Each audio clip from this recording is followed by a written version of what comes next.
The Council of Ministers commenced its 100-day performance evaluation meeting.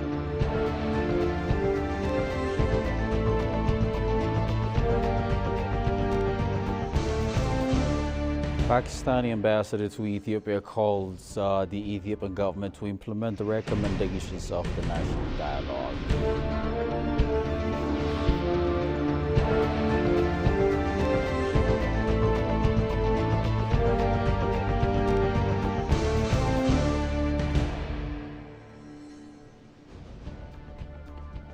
Hello and welcome to EBC World, the Masjid Umatna with the hour's latest.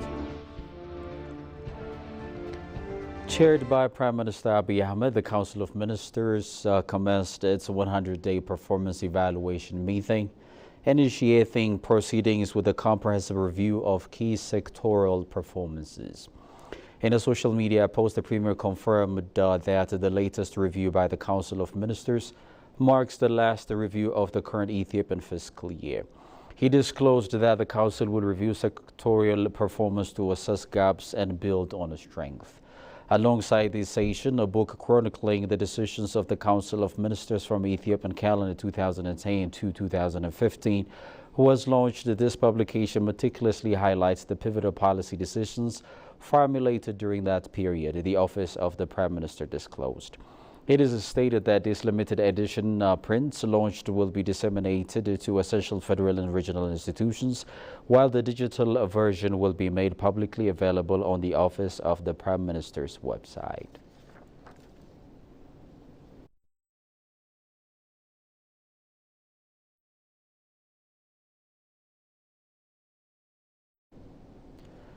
Ethiopia's Minister of Foreign Affairs, Ambassador Taye Asqe-Selassie, held a discussion with Naledi Pandor, Minister of International Relations and Cooperation of the Republic of South Africa.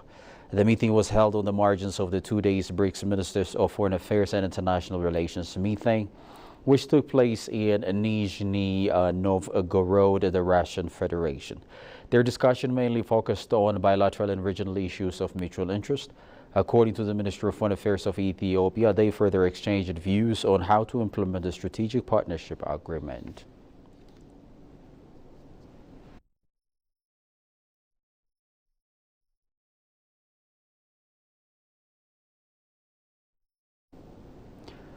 In another development, Chinese Foreign Minister Wang Yi expressed willingness to deepen friendship and expand cooperation in various fields with Ethiopia. On the sidelines of the BRICS Ministers of Foreign Affairs and International Relations meeting, the strategic communication within the two countries and reaching a series of important consensuses, particularly the decision to elevate bilateral relations to an all-weather strategic partnership, is opening broad prospects for future cooperation, according to Wang. Noting Ethiopia's deep friendship with China, Foreign Minister Taye Asqe-Selassie said the elevation of the bilateral relations to an all-weather strategic partnership is warmly welcomed. Taye said Ethiopia is committed to actively participate in relevant cooperation to promote their implementation. Both sides agreed to continue firmly supporting each other in safeguarding sovereignty and development interests, enhancing pragmatic cooperation, strengthening coordination in international and regional affairs, among others.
When you come to Brussels, make sure that you come and visit and see the Atomium, which is one of the main tourist attractions here. This building serves as an art exhibition, museum and cultural center.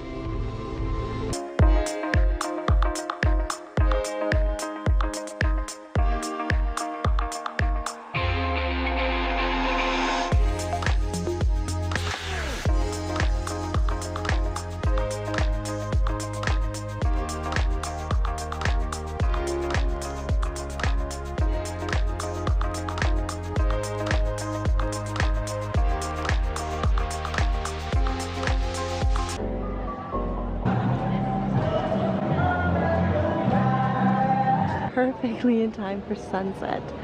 Look at that. Yeah. Pakistani ambassador calls the Ethiopian government to implement the recommendations of the National Dialogue for keeping the unity of Ethiopian people. Talking to ABC World, Pakistani ambassador to Ethiopia Mian Atif Sharif said that the National Dialogue is a good platform to express the views of multi-ethnic groups and to create a good understanding among others. Jerusalem Batzaha takes it from here. As Ethiopia is a multi-ethnic country, the people have different issues and views about their country. Accordingly, the national dialogue was commenced within the country as a tool for conflict resolution. Talking to ABC World, Pakistani ambassador to Ethiopia, Mian Atif Sharif, stated that his embassy is following closely the proceeding of Ethiopian national dialogue. He elaborated the national dialogue as a good platform to express the views of multi-ethnic groups and to create a good understanding among Ethiopian peoples. Since Ethiopia is a multi-ethnic and multi-religious society, much like Pakistan, so we know that it's very important for all the communities to get together and to share their views. You know, it's a national dialogue is a good platform for smaller ethnicities, also for different groups to come together, express their views, and you know, they'll feel empowered, and it will create more understanding. Some people even have different views about constitution. You know, whether ethno-federal constitution is better, or you know, centrist a unitary form of government is better. So I think that kind of issues can only be resolved when all the stakeholders, all the groups of the country come together with an open heart and try to find a direction for the country, a vision for the country.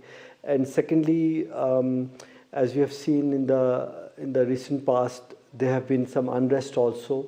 So I think it will be a good way to resolve these issues. The ambassador also stressed the government should implement the reflections of the national dialogue to sustain unity of the Ethiopian people. This step should be supported and appreciated, and the government should also try to implement the recommendations sincerely.